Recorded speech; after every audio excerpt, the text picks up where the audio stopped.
Okay, so second video in documenting the road to spending $25,000 in 7 days. Now, when I initially launched this on Twitter, I said $30,000 in 7 days, but technically that wasn't right. So it's 25. The aim is to spend $25,000 in 7 days on registration ads for this launch / 5-day challenge.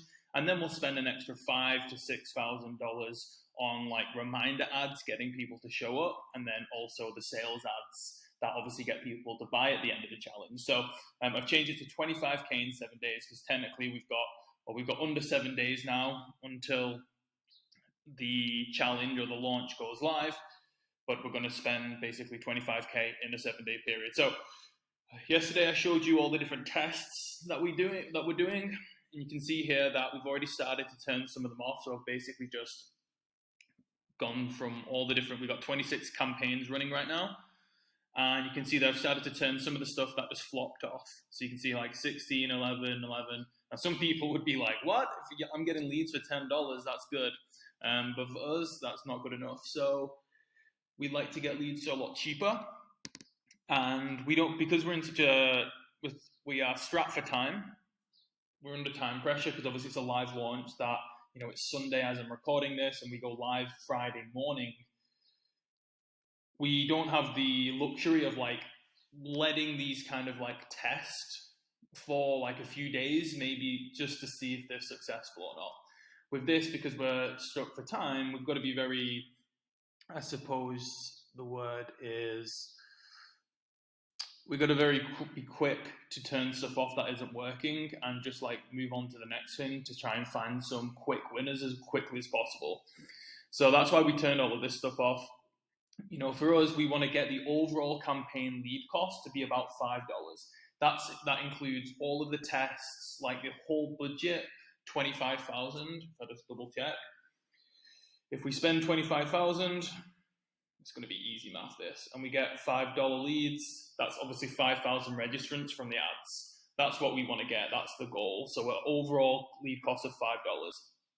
I believe right now we've spent, just over 1,300. We've spent just over 1,300. We've got around 250 leads, 242 leads to be exact. I've checked our active campaign account because the ad account is under reporting, which is kind of standard. We got 242 leads, which means our lead cost right now is like just over $5, which is pretty good considering, we're in the middle of testing stuff. So obviously some stuff just isn't going to work. So I just wanted to show you some of the stuff we decided to turn off, and I've sorted it by lead cost. So it's going cheaper and cheaper. And you can see obviously like these campaigns or these ad sets are still on basically. And we can go all the way down and you can see we've got some real nice lead costs coming down here. So you've got stuff here. And the majority of this is a cold audience. We have got some stuff, probably like the really high click-through rates of like 4% are probably from like the warm market. But for the most part, we're doing like cold interest campaigns and lookalike campaigns. So you can see here we're getting some real nice lead costs. Now, the general rule for me is what I would like to see is if an ad set has got 10 leads and it is under $5, ideally under $3, then for me, it's ready to scale. Like they're the metrics I would like to hit. Again, because of this campaign, we're pushed for time. What I'm probably going to look for is if it's got 5 leads under $5, I'll probably just scale it. Because I'm confident with this. Again, we've worked with this client for a while, so like I understand like what works and what doesn't. So for example, these two would be okay for me to scale, right? $2 leads at 6 leads each. I'd put them ready to scale. So basically the plan is we are going to launch all of the testing campaigns. Pretty much all the testing campaigns are launched right now. And on Monday, which is tomorrow, we're going to start scaling, which means that's where we go into the CBO campaigns, and you'll see me do that in tomorrow's video.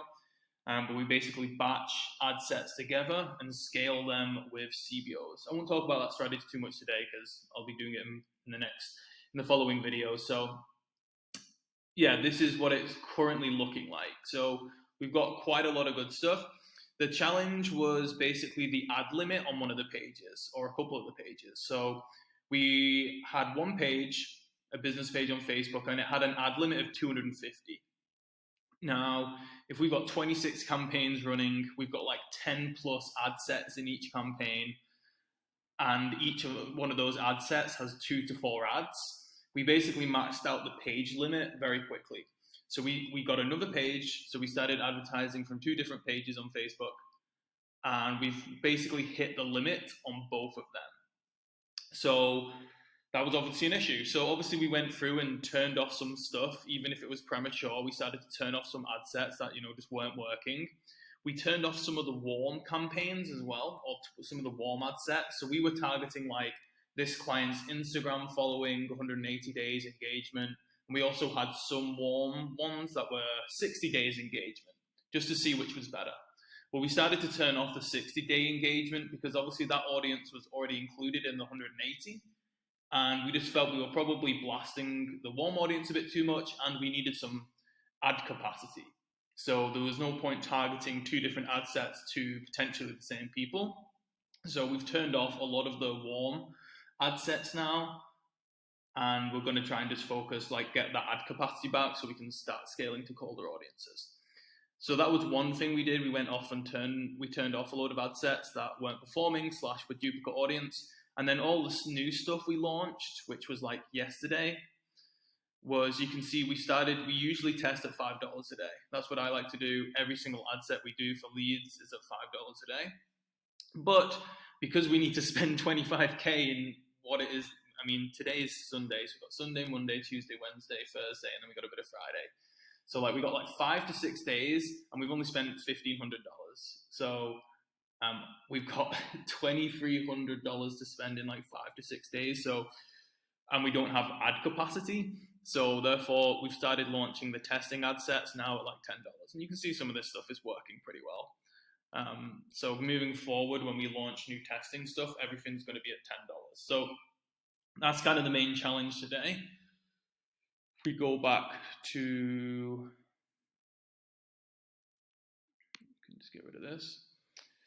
So, like I mentioned yesterday, all of these were basically just a mixture of different videos, ad copy, each campaign, you can see here AC1, that's ad copy batch 1, AC2 is ad copy batch 2, you can see this says video here, and we've got different images testing, but each campaign is also dedicated to either the warm audience, the lookalike audience, or cold interests. And also it's individualized by different countries. So we've got a lookalike campaign for US lookalikes using ad copy batch 1 video, right? And then we've got also a US lookalike campaign for ad copy batch 1 images. So that's why we've got a ton of different campaigns here. But we're coming to the end of this testing phase where we're doing crazy tests like this. Let's see if I can open this up. I think you can see here that the first phase is to basically do what I just said, where we split it up into countries and lookalikes, cold interests, warm audiences. And then we launch all of those with the different variances of videos, images, and copy. And also because we had the ad limit, we've launched it from different pages. So where it says VP, that's the name of our second page. So, but now yesterday on Saturday, Friday night, Saturday, we basically launched into the second phase of optimization, which is looking at the data and then basically duplicating campaigns that were working well and trying to optimize further. And we do that by focusing on genders, age ranges, and countries and placements. And you can see here that obviously this campaign, the original campaign, was working well. So we basically duplicated all of the stuff that was working inside it into a new campaign, and everything was the same, but on this one, we just focused on female only. So basically the original campaign, most of the clicks were coming from a female audience and most of the clicks were coming from a cheap price. So we decided to duplicate the best performing ad sets into a new campaign, still testing at $5 a day, but we just targeted just females. And we did the same here with the same campaign. We found that most of the traffic and the cheap traffic was coming from Facebook feeds. So we duplicated it into just a Facebook feed campaign. And you can see we did some more stuff here. So ages 35 to 44, that's working extremely well. And this is 65 plus, which is a bit of a out the box one. I don't think I've ever actually tested this before, but I was just like, well, it looks like it's working well. And I do know sometimes we have an older audience. 65 plus for this client is a bit old, but I just, why not? Why don't we just test something? Obviously, it's not smashing it right out the gate, but I'll explain why this potentially will be. And then you can see here again, another campaign, add copy batch 2 from the second page, Facebook feed, add copy batch 2 from the second page, females. Obviously this campaign, this is like why we do this stuff, because look at this, straight out of the gate, $10 a day. They've only spent $3 each, all of these ad sets, and this is a cold interest. So these are like single interest targeting. You can see here, all of them out of the gate are, well, not all of them, but pretty much all of them out the gate are smashing it. And that's why it's so important to do the second phase of optimization. Most people just do this, the first part, and then they'll just start to scale what's working.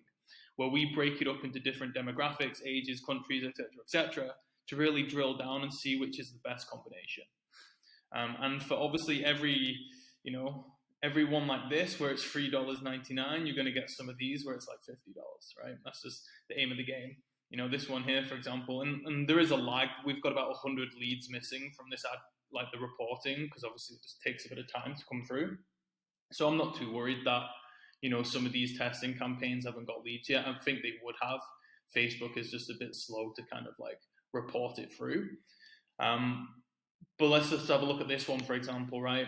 65 plus. It is a bit of an out of the box one. I was unsure to do it, but I thought, why not? Let's just test it.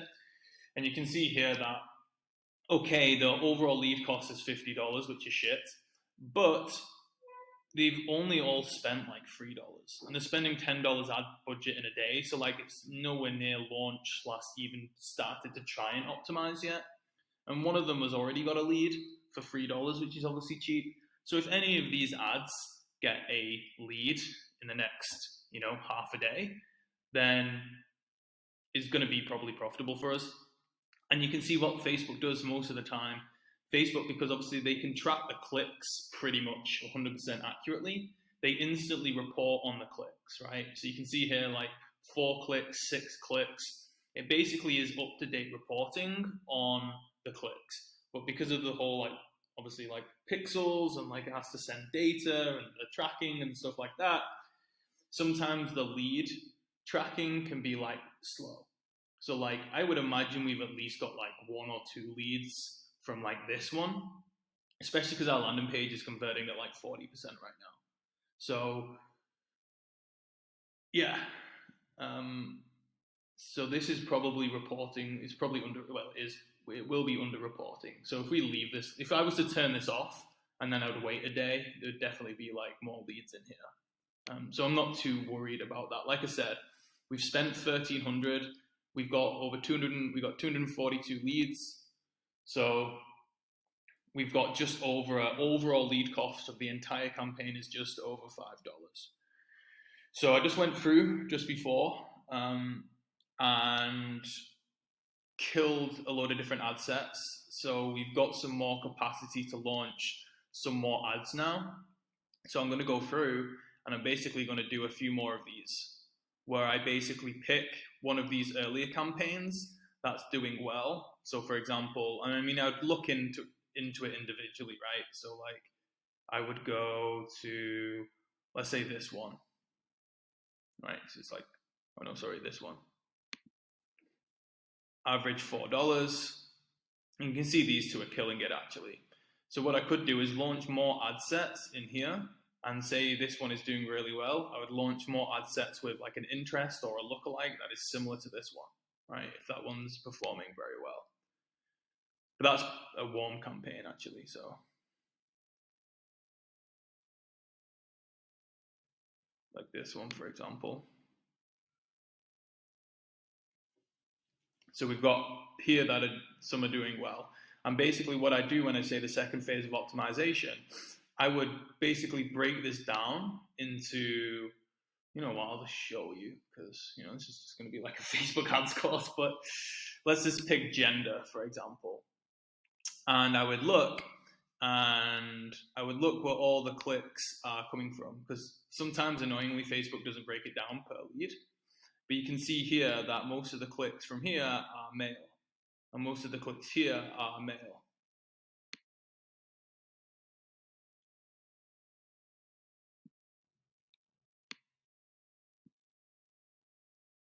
Sorry, female. So the bottom one is female. So you can see here most of the clicks are female and it's cheaper. Most of the clicks are female and it's cheaper.